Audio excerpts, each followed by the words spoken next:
Hello fishing friends, this is Matthew with Outfishing 13.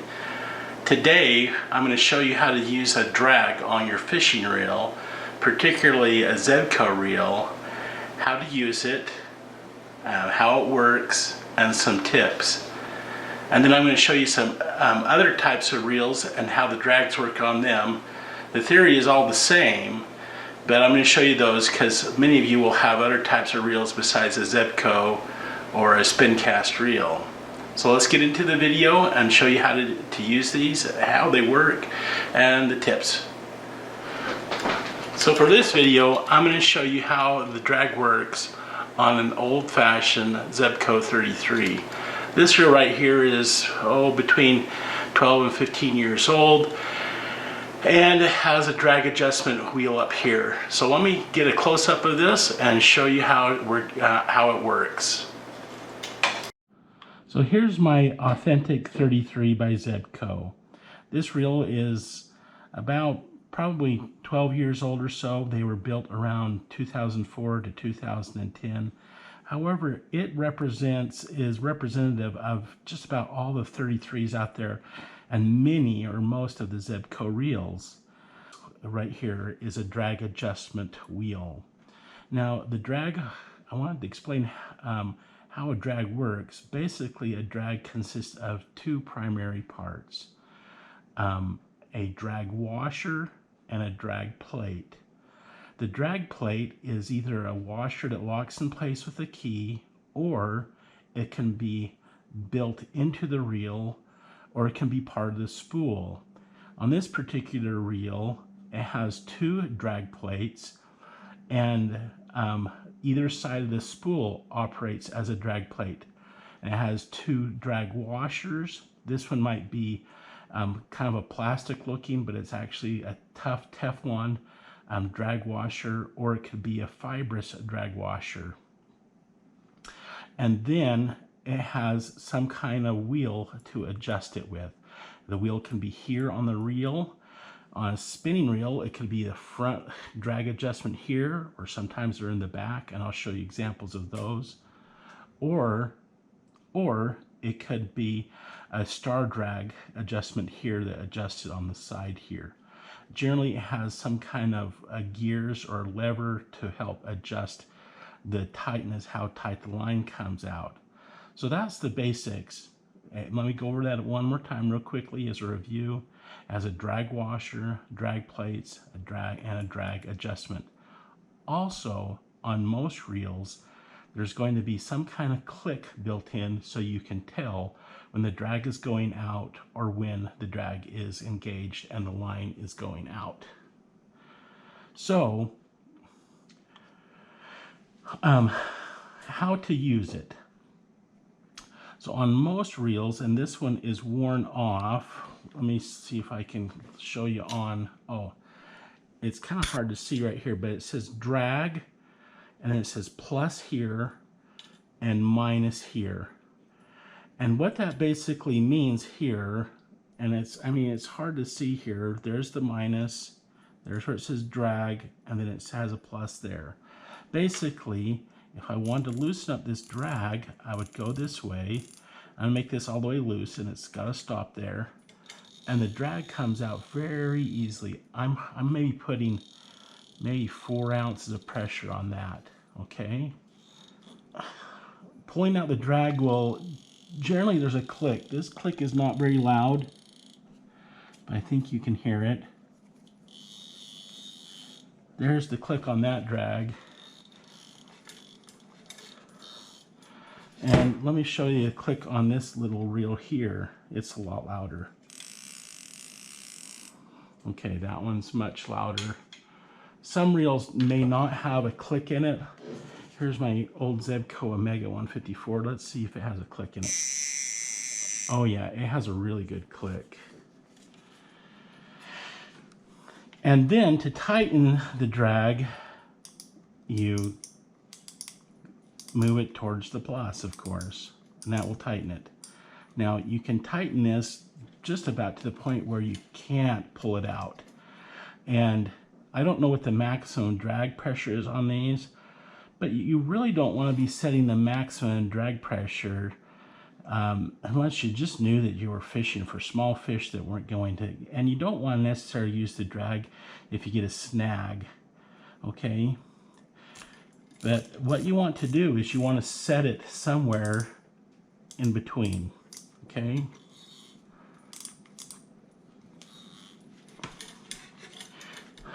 So the other thing you need to know about using your drag and how to use it is knowing what pound test you're using. Now on this particular reel, we've set it up with 8-pound test. And that means that the line will break around 8 pounds. Generally, it's rated a lot higher. It's going to take 10, 12 pounds or more of pressure to break that line. But typically, when you're using line, I wouldn't set the line drag to a pull of more than 50% of the line strength. I would set it at 50% or below. In other words, what you want to do is just giving an estimate of how much, and by feel, you really need to do this by feel, of how tight your drag is before you go fishing, you want to pull out the drag. Now, I'm sure that if you had like a fish scale, you could actually take and set up a loop here, something like that, and put it on there and pull and see if your drag was, say, 5 pounds or 3 pounds or 2 pounds. But I think a good estimate is just to take and grab a hold of that line and pull it. If it feels like it's 2 or 3 pounds and you're using 10-pound test, that's enough. If it's any looser than that, one of the problems you're going to run into is when you're reeling in a big fish, the drag may just slip too much. If that happens when you're reeling in a big fish, you may or may not want to reset your drag and make it tighter, because then your line could break. What you're going to have to do is just work the fish in. So let's talk about tips on using your drag. Let me tell you a story that a friend related to me. This summer he was out fishing by the bank and found a fishing rod, and it had been laying there for quite a while. And one of the things that he noticed with this particular reel, and it was a Zebco 33, is the line, when he took it out, took the cap off and looked at the line was all twisted and just totally clogged up the inside of the spool here. And what he figured had happened is that somebody had hooked into a fish and started reeling, and as they were reeling, the line wasn't coming in, but they continued to reel. And what happens is, when that happens, your line is going to twist.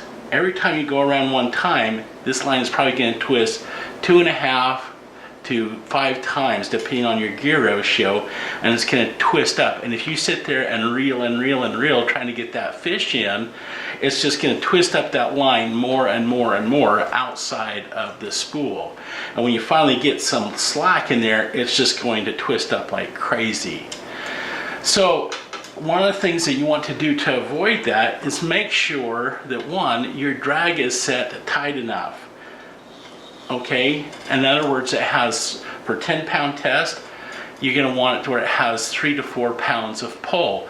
If you're fishing with 20-pound test, 40% of 20 is about 8 to 10 pounds, so 40 to 50, where you got to pull on it pretty hard to get that line to go out, because you're going to be catching big fish. But a 20-pound fish, you can catch it with 10-pound test. If you only got 5 pounds of pull, you can still catch it, but you're going to have to work that fish and let it play out as the drag works and lets out the line. And the drag is there, so you're not going to break the line. Okay? So when you set the drag on your reel and you're using it, if you're sitting there reeling, it's just going to twist up that line. And look what happens to my line. See, it gets a big twist in it here. Okay? I know it's hard to see, but that's what's going to happen when you get some slack, and that twist it can work its way onto your reel. Okay? I'll fix that later before I go fishing, but that's what's going to happen. if you reel in while the drag click is going on. So the first tip I want to tell you, and it relates to the story, is never reel in when the drag is clicking. If you have to, pump that fish and then reel down. Pump the fish and reel down, okay?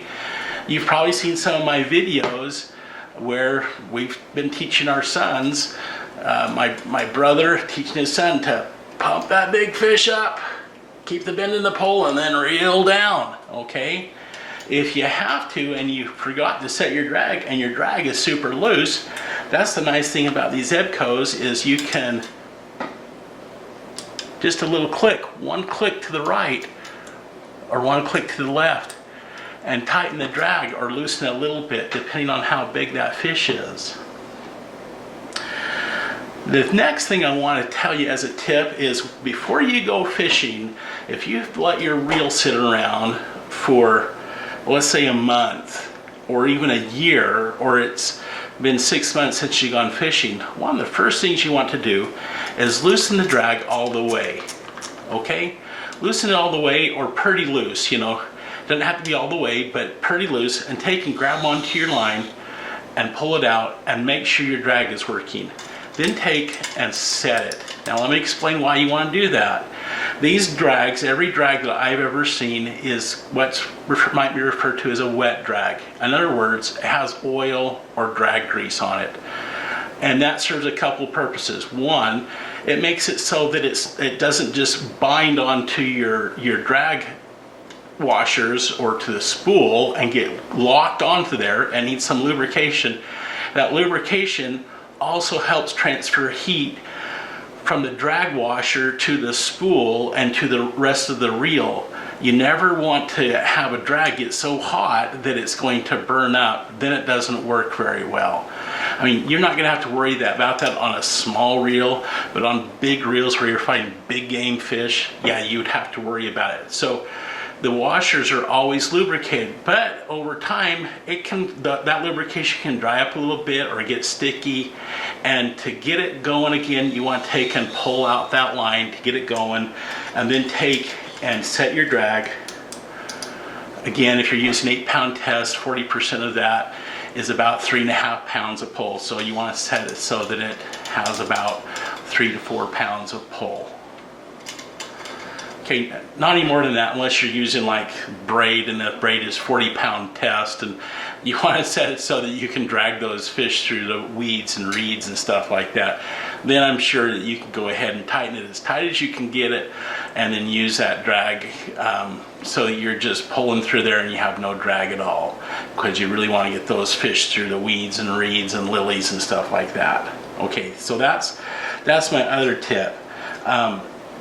So let's go over those 3 tips again. 1, never reel in and your drag is clicking. That's bad, because that's going to put twist in the line, whether you're using this kind of reel or a spinning reel like this. There is one exception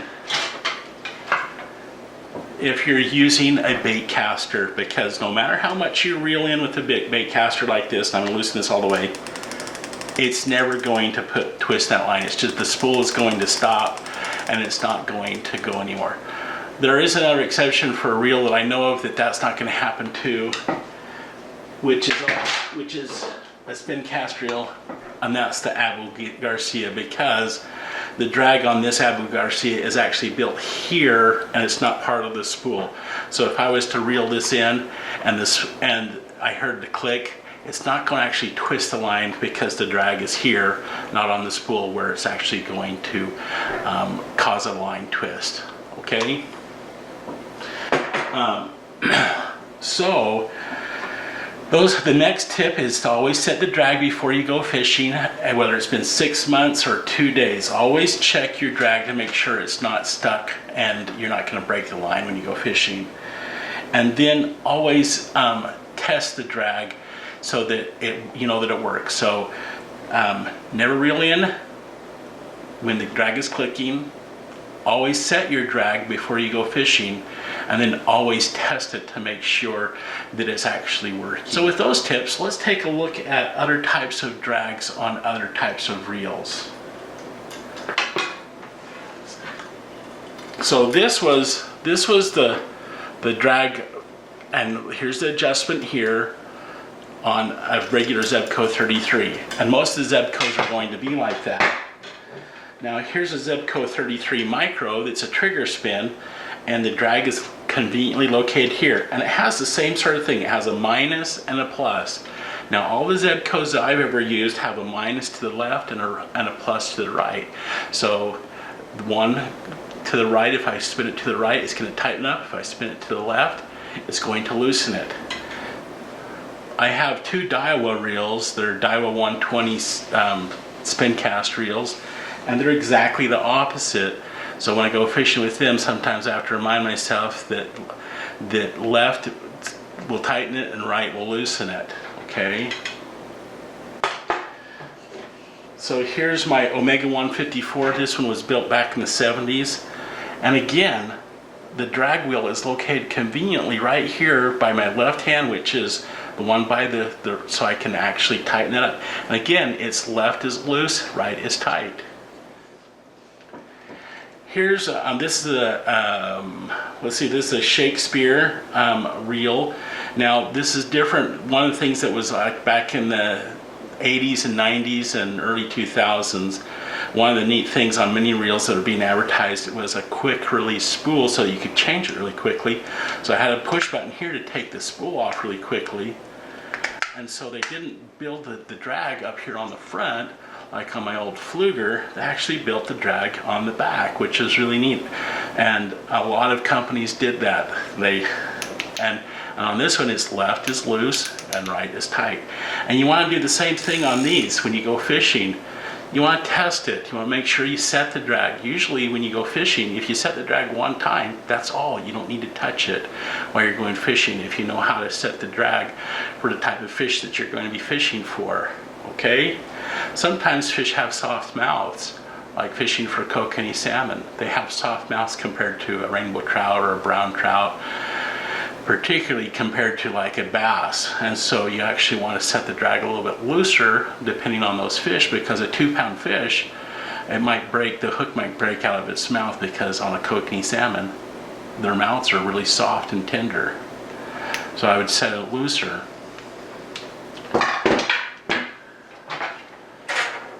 Okay, this is my Abu Garcia Ambassador reel. This has a star drag on there, okay? And again, right is tight, left is loose, okay? And again, not every reel has a click, but this one has a soft click. It's not really fast click, it's kind of a slow click, but it still has a click to indicate that the drag is going out, okay? And on this one, you can keep reeling. If the kids are reeling and the fish isn't coming in and gives a little bit of slack, but it won't twist the line, which is nice on a bait caster type reel or a level wind, whatever you want to call them. Now, this is the Abu Garcia Abu Matic. It's a spin cast reel, and it has a star drag. And again, it's the same thing. Right is tight, left is loose, okay? And again, on this one, I know this for a fact, but the drag is built into the frame here. It's not actually on the front here, so if I were to reel in, the spool isn't moving, so I could actually crank on this one without twisting the line, because the drag is actually built into the spool.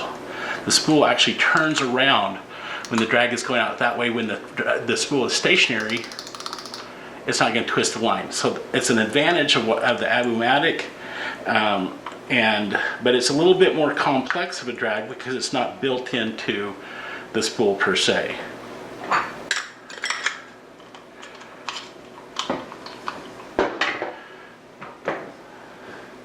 Now here's a typical spinning reel that you see today. The drag is going to be up here, okay? And It has a click,